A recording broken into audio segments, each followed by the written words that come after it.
ہندوستان کے مطابق اگر تاریخ کی کتابوں میں تاریخ کا مطالعہ کرتے ہیں تو سب سے پہلے ہمیں یہ معلوم ہوتی ہے کہ ہندوستان کو آزادی کرنے میں اگر کسی شخص نے یا کسی نے اگر حصہ لیا ہے پورے مدارس اسلامیہ جب اعلان کیا ٹیپو سلطان نے کہ اس ہندوستان کو اگر بچانا چاہتا ہے مسلمانوں کو اپنے اپنے کمر کو کسو اور میدان میں چل کے کود لو، اس وقت علماء ہند اور علماء کرام اپنے درسگاہ کو چھوڑ کر اپنے مدارس کو چھوڑ کر اپنے بیوی بچوں کو چھوڑ کر سب کو یتیم اور بیوہ کرتے ہوئے اپنے گھر سے یہ نکل کے بول کر نکلے کہ دیکھو آج ہم لوگ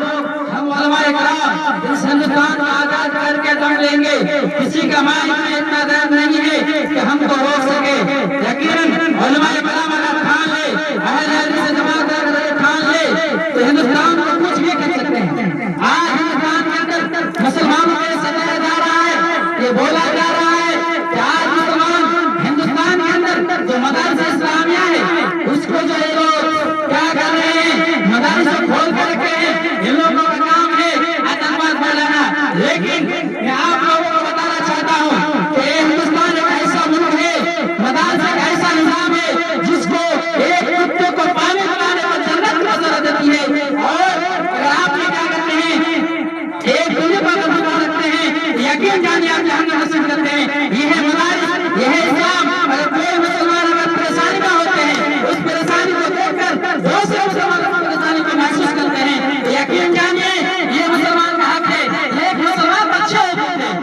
ان میں سے اگر پہلا حل یہ ہے کہ اگر کوئی اگر مر جاتا ہے آپ اس میں جنازہ میں شریک ہوئیے، کوئی اگر بیمار رہتا ہے تو آپ ان کی عیادت کرنا چاہیے۔ یہی مدارس ہے، یہی مدارس اسلامیہ ہے، آپ کو ایک اچھے انسان بناتا ہے، ایک اچھے انسان بنا کر آپ کو ڈھانچہ ملاتا ہے۔ اور آج ہندوستان کے اندر طرح جگہ اور جگہ باتوں میں پھیلائے جاتے ہیں تو مسلمان کیا کرتے ہیں اپنے بچوں کو دہشت گردی کا تعلیم دیتے ہیں، اسی لیے مدارس اسلامیہ کو بند کر دیا جائے۔ لیکن ابھی ہم مسلمان کیا کرتے ہیں ناک میں تیل ڈالنا چھوڑ رہے ہیں، کوئی فکر نہیں ہے۔ بہت افسوس کی بات ہے کہ میں نے آج اس علاقے والوں کو آج یہ اعلان کیا تھا، حضرت آپ نے لوگوں کو ذریعے اپنے بچوں کے ذریعے میسیج میں جاتا ہے، پیغام کیا تھا کہ آپ لوگ اپنے مدارس میں آئیے اور اقتدار میں حصہ لیجیے تاکہ ہم مسلمانوں کو اور جو سرکار ہے تاکہ ہمیں جو دہشت گرد کہا جا رہا ہے، ہمیں جو دہشت گرد کا اڈا بتایا جا رہا ہے، ان تمام چیزوں سے ہم بچ جائے۔ لیکن ہمارے مسلمان بھائیوں ابھی تک اس کمپر میں سوئے ہوئے ہیں، اس کو معلوم نہیں ہے کہ ہندوستان کے اندر مدارس اسلامیہ کو یہ کیا کہتے ہیں، اور جو موجودہ زمانے کا جو حکومت ہے وہ کہہ رہے ہیں اس مدارس اسلامیہ کو بند کر دیا جائے تاکہ اس میں آپ دیکھتے ہوں گے کہ اس کو کا سسٹم پہلے 10 بجے کے بعد شروع کیا جاتا تھا، لیکن آج ہمارے موجودہ سرکار آنے کے بعد کیا کرتے ہیں وہ صبح 6 بجے سے اس کو شروع کر دیتے ہیں تاکہ کیا کرے تاکہ مدارس میں پڑھائی ہوتی ہے، جو مکانوں کی پڑھائی ہوتی ہے ان پڑھائی کو بند کر دیا جائے، کیونکہ مدارس اسلامیہ کے اندر صبح 6 بجے سے لے کر 12 بجے تک کی پڑھائی ہوتی ہے۔ لیکن ان لوگوں نے کوئی طریقہ اختیار کر لیا ہے کہ صبح 6 بجے سے لے کر 12 بجے تک اسکول میں تعلیم ہو تاکہ مسلمان کے بچے مدارس میں پڑھ سکے، مسلمان کے بچے عالم بن سکے، مسلمان کے بچے انجینئر بن سکے، مسلمان کے بچے پائلٹ بن سکے، مسلمان کے بچے یہ نہ کہہ سکے کہ ہم دہشت ہے۔ لیکن آپ کو معلوم ہوگا تاریخ کی کتابوں میں پڑھنے سے آپ کو معلوم ہوتی ہے کہ دلی سے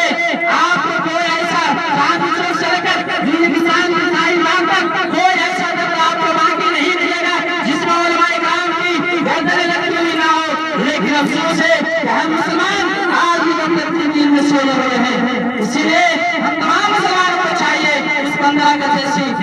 جیسے پروگرام میں ہم تمام مسلمانوں کو بڑھ چڑھ کر حصہ لینا چاہیے اور مدارس اسلامیہ کو بچانے کی خاطر اگر ہمارا تن من لگ جائے، اگر ہمیں گردانے کٹانے کرے تو کوئی حق نہیں ہے۔ یقین جانیے صحابہ کرام نے کیا کیا تھا، اس اسلام کے خاطر کیا کیا اپنی جان کو قربان کر دیا۔ میرے بھائیو عزیز دوستو اور سامعین آپ کے بات معلوم ہونی چاہیے کہ ہم لوگ بھی ایسے ہندوستان سے ملے رہے ہیں جس موجودہ سرکار ہمیں طرح طرح کے کہنے لگائے جاتے ہیں، نصیحت کر رہے ہیں اور اعلان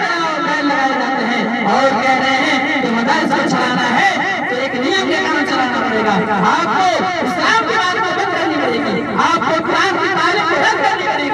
عجیب سامنے ہمیں سوچنا چاہیے، ہمیں یہ فکر کرنی چاہیے کہ ہمیں اسلام کے اندر جو مدارس اسلام کے اندر جو باتیں ہوتی ہے وہ کسی کو دھوکہ داری یا کسی کے دل کو چوٹ نہیں پہنچاتا ہے، بلکہ اگر آپ میرے راہ پر چلیں گے اسلام آپ کو بتاتا ہے آپ اسی راہ پر چلیے، اسی کا نام اسلام۔ اگر آپ کسی کو گناہ کرتے ہیں اسلام اس پر روکتے ہیں اور کہتے ہیں کہ دیکھیے اسلام کے اندر یہ چیز جائز نہیں ہے کہ آپ کسی کو ناحق قتل کریں، اسلام ہمارا مذہب یہ سکھاتا ہے کہ آپ کسی کو ناحق قتل نہیں کر سکتے ہیں، آپ اس پر کسی پر زور نہیں کر سکتے۔